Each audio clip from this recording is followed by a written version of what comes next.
So let's dive into a really powerful parable about the true cost of freedom. It's a story that asks a pretty tough question. When you tear down all the old rules, what comes rushing in to take their place? Let's get into it. The story kicks off with this line, not with a step, but with a shudder. And right away, that just drops us into a mythic kind of world. The veil of Maya, that's this old philosophical idea, basically the illusion of our everyday reality.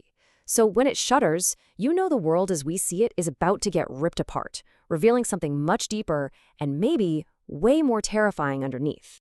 All right, so this is where it all kicks off, a shudder in the veil. Let's take a look at the one seemingly small event that triggers this huge cosmic tear in reality. Okay, let's set the scene. Our hero is the Gurngold Nar, basically the jester. He's up on this remote mountain pass and he looks into a broken piece of a mirror.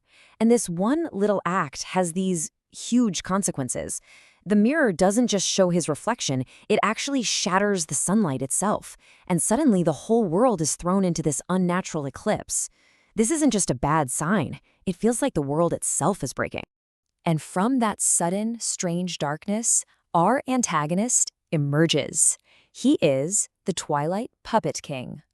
Now you gotta understand, this isn't just some random monster crawling out of the shadows. The story is super specific here. This figure, Gibishaten, literally forms out of the jester's own twisted reflection.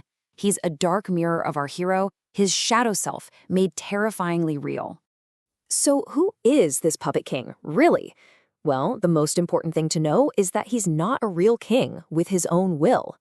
The text calls him a hollow shell. He has no power of his own.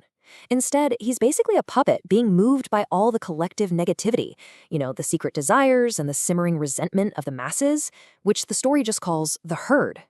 And this slide really gets to the heart of the conflict. On one side, you've got the jester, the absolute ish, the self. He's all about action, laughter, real individual power.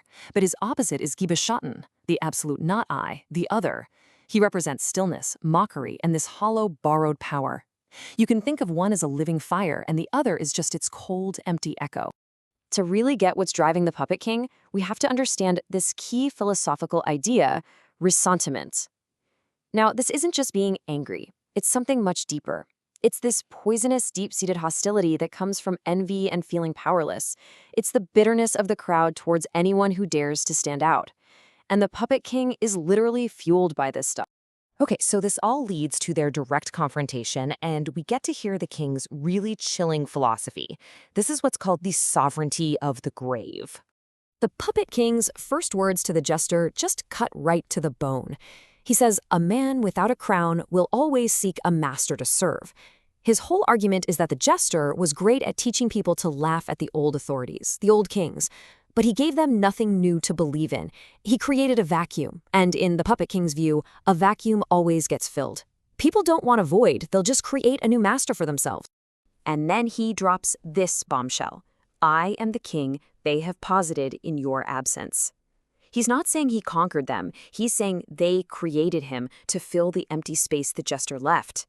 He is the sovereignty of the grave, a kind of rule that's lifeless, stagnant, and built on the death of individuality. The way he leaves is just as creepy as how he showed up. He gives this thin, mechanical smile, like a total mockery of what it means to be alive. Then, he doesn't run away or get defeated. He just dissolves. He stops being here and starts being there. And a shadow just stretches down the mountain, heading right for the marketplace, the heart of human society. He hasn't been beaten. He's just moved his influence.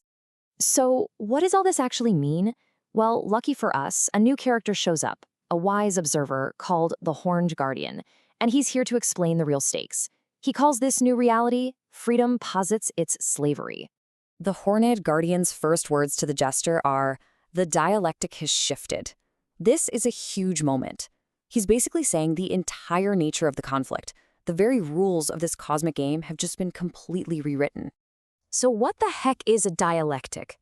Well, to put it simply, it's just a process where conflict creates change.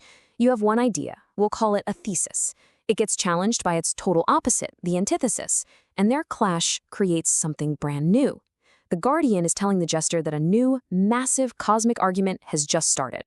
This right here is the thesis. This was the first move in this huge philosophical game. The jester's big action was to posit or introduce the idea of absolute freedom to the world. And this is the world's response, the antithesis. For the action of creating freedom, there has been an equal and opposite reaction. The world has created a new voluntary slavery to fill that void. It's this terrifyingly perfect cosmic equation. So, faced with this grim cosmic revelation, how does our hero react? Is he crushed? Well, his response is in our final section. The game has begun. Instead of despairing, the jester completely embraces this new challenge. He yells out, "Then the game has finally begun." He doesn't see this as a loss at all. He sees it as the true beginning of his real quest. His reaction isn't fear, it's this crazy defiant energy. And this is the reason for all that energy. He sees the Puppet King as his Fichtian Anstoß. It's a really cool philosophical idea. It means an external check, an obstacle that doesn't just block you, but actually forces you to become more aware of yourself by defining your own freedom against it. To him, the Puppet King is the ultimate challenge that will finally give his freedom real meaning. And with that, the stakes are now crystal clear.